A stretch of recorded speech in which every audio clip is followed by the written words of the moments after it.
일본의 조선 침탈로 시작된 임진왜란. 그 거대하고 무자비한 침략에 맞서 끝까지 나라를 지킨 시대의 명장 이순신. 불과 13척의 배로 10배가 넘는 적선을 물리칠 수 있었던 것, 이순신 장군의 뛰어난 전략 덕분이다.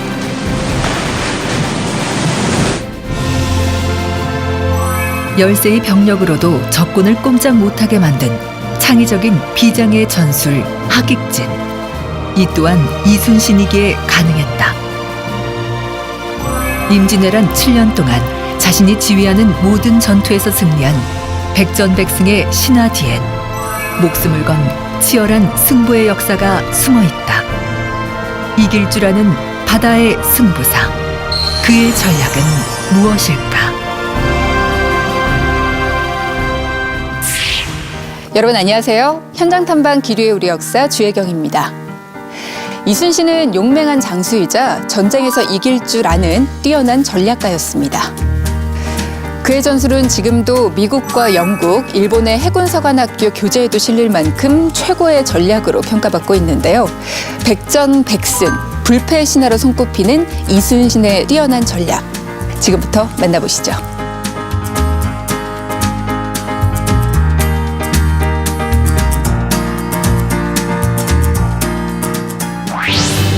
임진왜란 중 이순신의 전략이 가장 빛나는 전투는 고작 13척의 배로 대승을 거둔 명량대첩, 그리고 진주대첩, 행주대첩과 함께 임진왜란을 승리로 이끈 의미 있는 승리, 한산도 대첩이다. 한산도 대첩이 펼쳐졌던 역사의 현장 통영 앞바다. 1592년 7월 통영과 거제 사이의 해역, 견례량에 조선 수군 몰래 침입한 외선들이 나타났다. 평양성까지 점령한 일본은 군수품을 바닷길을 통해 공급받을 계획이었다. 그러려면 남해안을 지나야 하는데 바로 이곳에서 이순신의 척후병에게 발각된 것이다. 하지만 누구보다 이곳의 지형을 꿰뚫고 있었던 이순신.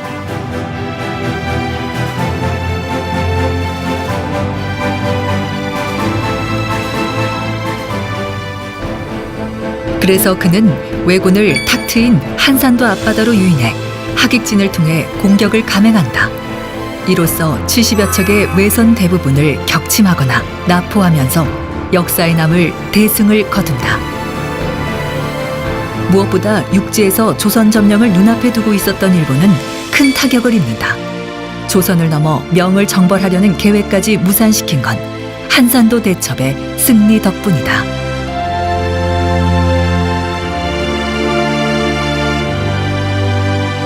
네, 오늘 이순신의 전략에 대해서 이야기 나눠볼 텐데요. 이상훈 부관장 자리하셨습니다. 안녕하세요. 네, 안녕하세요.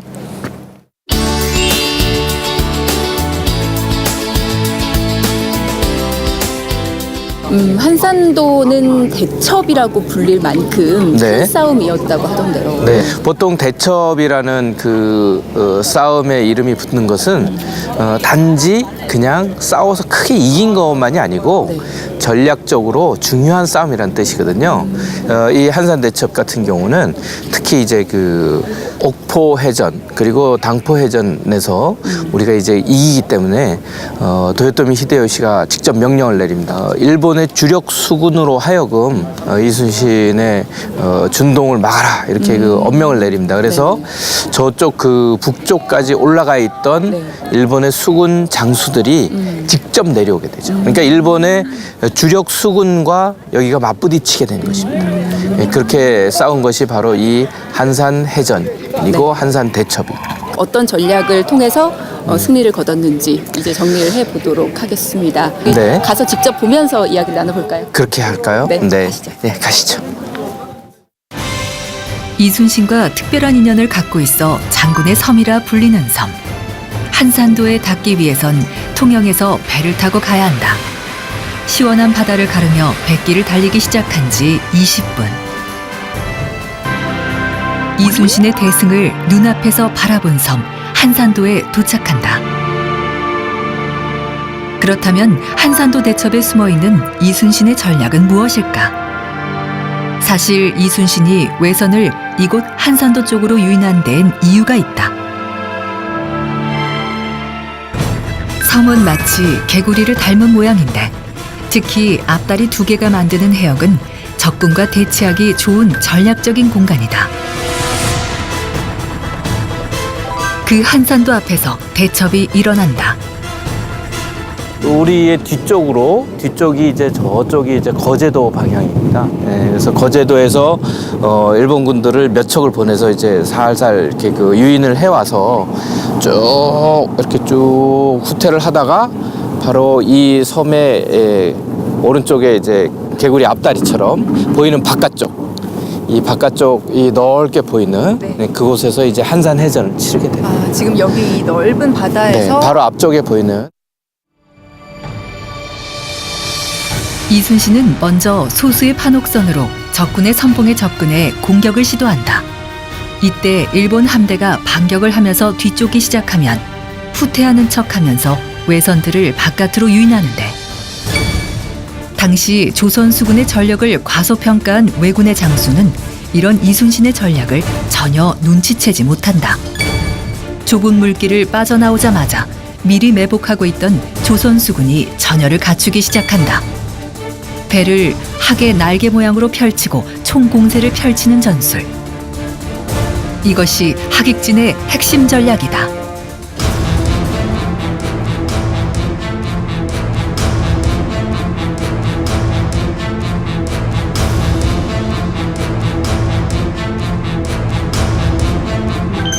순식간에 적선들을 포위해 화력을 퍼붓는 치명적인 전술 학익진.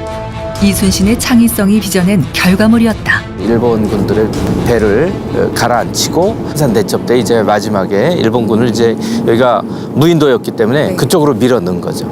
뒤쪽으로 전멸시키는 그런 작전. 얼핏 보기엔 퇴로가 펼쳐진 듯한 한산도 입구. 이순신은 일본 패잔병들을 한산도로 몰아넣는다. 무인도인데다 길목을 지키고 있으면 쉽게 빠져나오기도 힘든 섬은 거대한 감옥이나 마찬가지. 이순신은 한산도에 이어 앙골포, 부산포에서도 승리를 거두며 명실공히 남해의 지배권을 손에 넣는다. 조선과 명나라 정복을 꿈꾸던 일본의 계획은 수포로 돌아가고 일본의 수장 도요토미 히데요시는 결국 해전 금지령을 선포한다. 또한 이순신과 한산도 대첩에 대한 다양한 평가가 이어진다.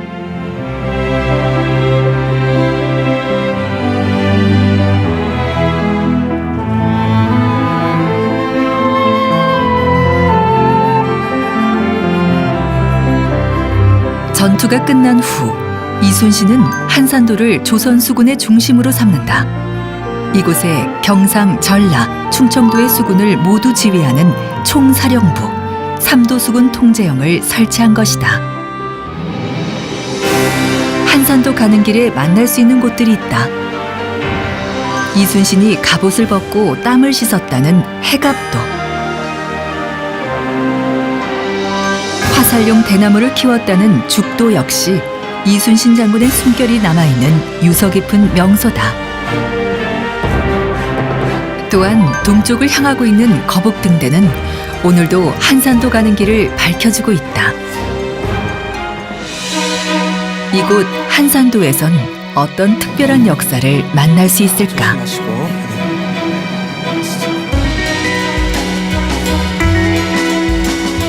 이순신이 이곳 한산도에 조선 수군의 총사령부를 설치한 데엔 특별한 이유가 있다.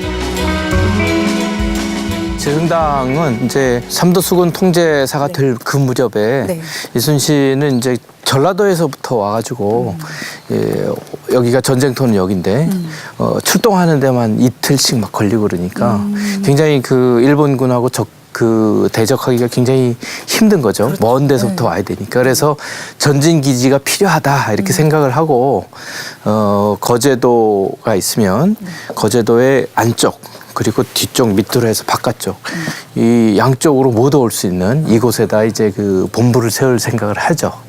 그렇게 해서 이제 여기에다가 훈련과 그다음에 적의 감시 그리고 상시 출동 태세를 항상 갖추고 있는 지역이죠. 이곳은 이순신의 수많은 전략이 완성된 곳. 오로지 승리를 향한 그의 영혼을 누가 가늠할 수 있을까? 들어가 볼까요?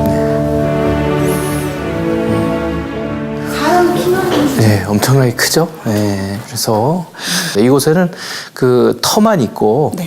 건물들은 없었어요. 근데 이제 140대 통제사가 되는 이제 김영수라는 통제사가 이 큰 글씨, 이 글씨를 쓰게 되죠. 사람 키보다 크죠? 네, 굉장히 크네요. 업적이 탁월한 그런 그 이순신의 정신을 계속 이어받고 그다음에 이제 여기서 훈련을 하게 되죠. 이 주위에서 이제 삼도수군에 훈련을 하게 되는데 그때면은 이제 항상 이제 이순신을 기리는 그런 행사를 갖게 되는데요. 그러면서 이 재승당이 존재가 더 커지는 것 같습니다. 이곳에서도 이순신의 숨결을 가장 가까이에서 느낄 수 있는 곳이 있다. 적의 동정을 염탐하던 막루, 한산도 수로. 이곳에 서면 한산도 앞바다가 한눈에 들어온다.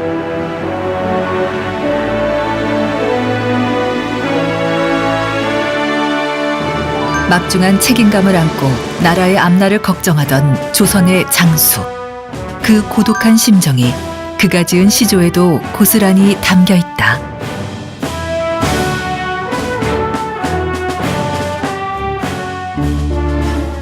이순신은 이곳에서 어떤 심정으로 바다를 바라봤을까?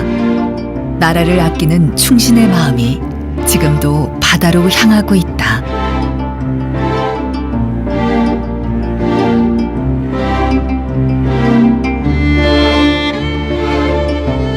이곳엔 무장 이순신의 숨결을 담고 있는 또 다른 명소가 있다. 그는 평소 부하들의 훈련만 지시한 것이 아니라 자신의 훈련 또한 게을리하지 않았는데 이곳이 바로 궁술훈련장. 그와 부하들이 바다를 사이에 두고 활쏘기를 연습했던 곳이다.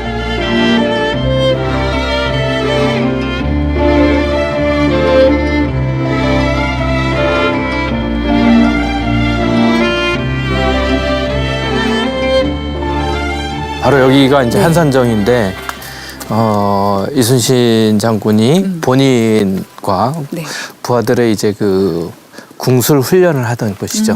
마침 쏘고 계신 분들이 계시네요. 아니 근데 잠깐만요. 네, 관역이 지금 물 건너에 있는 거예요? 그렇죠. 예, 세상에. 예.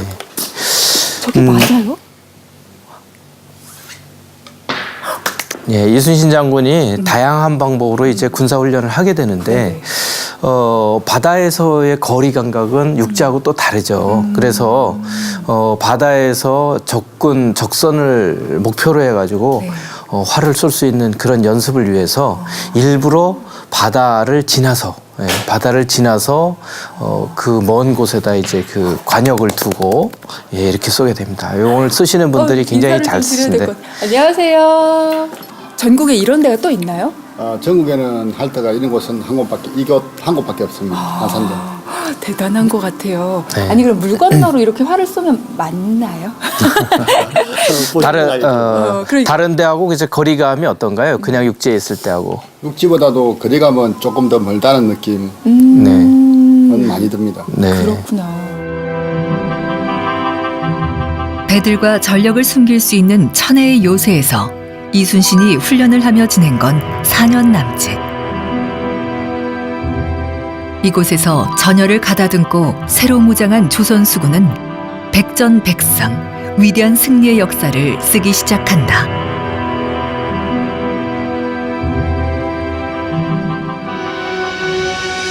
한산도 대첩과 함께 이순신 장군의 업적을 위대하게 만든 또 다른 전투가 있다.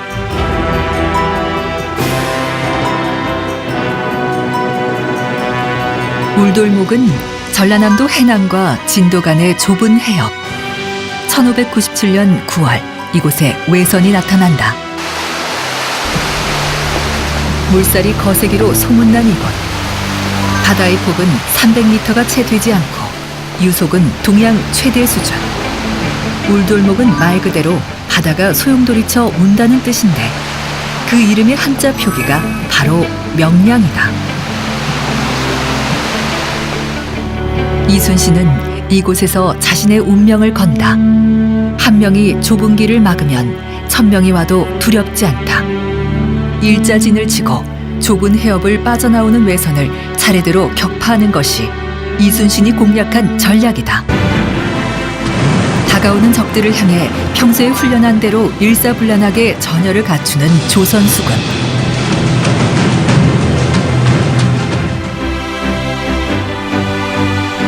사실 이순신이 이 작전을 구상했던 이유는 열악한 병력 때문이다. 2달 전 원균이 7천량 해전에서 패한 후 조선 수군의 남은 배는 고작 13척뿐이었으나 그날 이순신이 울돌목에서 마주한 외선은 아군의 10배가 넘는 대군이었다. 필사즉생, 필생즉사. 두려움에 떠는 병사들 앞에서 이순신은 자신의 의지를 보여준다. 그리고 그들은 목숨을 건 바다로 출정한다. 소수의 병력으로 대군을 맞이하면서 정신 무장을 강화시키기 위해서 이렇게 그 강한 얘기를 하고 그리고 이제 그 항전, 결사항전의 의지를 다지는 그런 것이 되겠습니다. 사실 그래서 명량은 그런 이야기도 있는 것 같습니다. 적과의 싸움이 아니라 네. 정신력, 네. 그 두려움과의 싸움이다. 뭐 이런. 모든 전쟁은 다 그런 것 같아요. 내 자신에게부터 지면 그다음에 적에게 지는 건 당연할 수가 있겠죠. 그렇기 때문에 내 자신이 그 두려움을 극복하고 나서 적군과 싸울 수 이기는 그런 그 자세를 가지고 그다음에 이제 적군과 싸우는 그런 그 방식을 취했던 것 같습니다. 네. 예, 그리고 그런 그 분위기를 잘 유도했던 것이 이순신의 지휘관으로서의 탁월한 면모를 보이는 것이다. 이렇게 얘기할 수가 있을 것 같습니다. 이날 100척이 넘는 외선들 대부분은 격침되거나 반파돼 도주했다. 고작 13척의 전선으로 이뤄낸 기적 같은 승리. 이곳에서 조선 수군의 피해는 단 한 척도 없었다. 7천량 해전에서 일본에게 빼앗겼던 바다는 명량 대첩을 계기로 다시 조선에게 돌아온다. 일본에게 이순신은 감히 넘어설 수 없는 존재였다. 그로부터 1년 뒤 이순신의 마지막 작전이 펼쳐진다. 노량은 지금의 남해시 관음포 앞바다. 1598년 11월 이곳에서 최후의 결전이 시작된다. 처음 전쟁을 일으킨 도요토미 히데요시가 죽고 난 뒤 일본은 철수를 결정하는데 퇴각하는 일본 함대를 막아선 사람이 있다.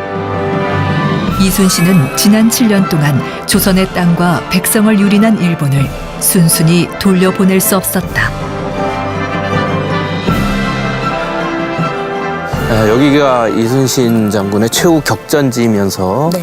마지막 전사하신 그런 지역이라고 할 수 있습니다. 일본배 거의 뭐 300여 척의 그 네. 대부대를 맞닥뜨려서 새벽부터 전투해요. 한밤중 새벽부터. 완전 깜깜한. 예, 깜깜한 중에 이제 몰아붙이니까 왜 그러냐면 날이 새가지고 네. 전투 장면이 보이게 되면 이쪽 그 고니시 유키나가 뒤쪽으로 와서 협공을 당할 수가 있으니까 그 전에 빨리 하기 위해서 이제 계속 몰아붙이는 거죠. 수백 척의 일본 함대가 노량 앞바다의 모습을 드러내자 매복해 있던 조선 수군이 먼저 기습 공격에 나섰고 여기에 명나라 연합군이 가세하면서 노량 해전이 시작된다. 급습을 눈치채지 못했던 일본 함대는 곧바로 반격을 시작한다. 하지만 순식간에 삼면을 포위하고 화공을 집중시키는 이순신의 전략은 왜군의 마지막 기세마저 꺾어버린다. 그러나 적선에서 날아든 총탄 한 발, 마지막까지 도망치는 외선을 추격하던 이순신은 총에 맞고 쓰러진다.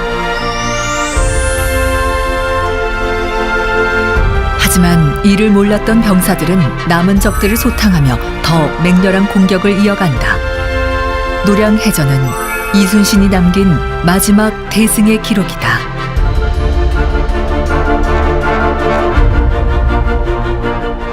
노량해전을 추모하는 전몰유허지. 이곳에는 이순신의 시신이 처음 모셔진 곳을 기념하는 일학사가 있다. 큰 별이 진 곳이라는 뜻이다. 남쪽 바다와 인접한 이곳에 비석이 놓였다. 이순신은 지금도 여전히 바다를 지키고 있다. 굉장히 많은 분들이 네. 여기서 목숨을 잃으셨지만 네. 어쨌든 노량해전을 끝으로 임진왜란도 네, 마무리가 거의 마무리가 되는 거죠. 이제는 그 큰 전투는 없고 나머지 일본으로 미쳐 돌아가지 못한 그런 그 일본군들을 잔적을 이제 처리하는 그런 일만 남게 되는 겁니다.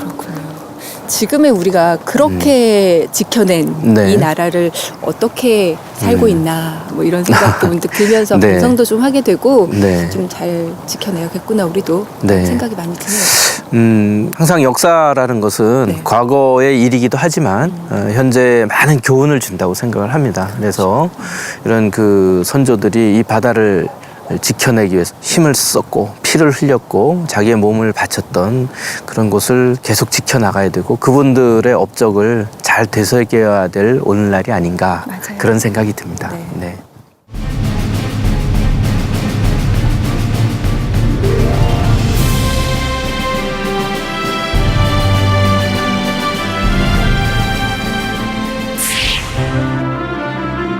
역사를 통해 현재를 배우는 우리에게 이순신이 걸어온 길은 어떤 의미로 다가올까? 임진왜란, 그 혼돈의 소용돌이 속에서 희망에 대한 의지를 굽히지 않는 시대의 영웅. 이순신은 현재를 사는 우리들에게 어떤 이야기를 전하고 싶을까?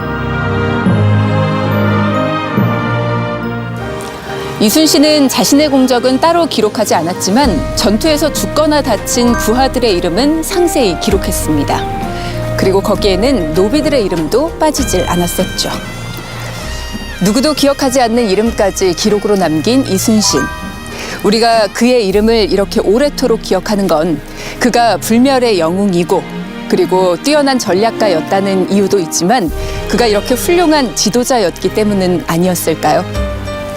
현장 탐방 기류의 우리 역사. 다음 이 시간에도 또 다른 역사 현장에서 여러분과 함께하겠습니다. 시청해주신 여러분 고맙습니다.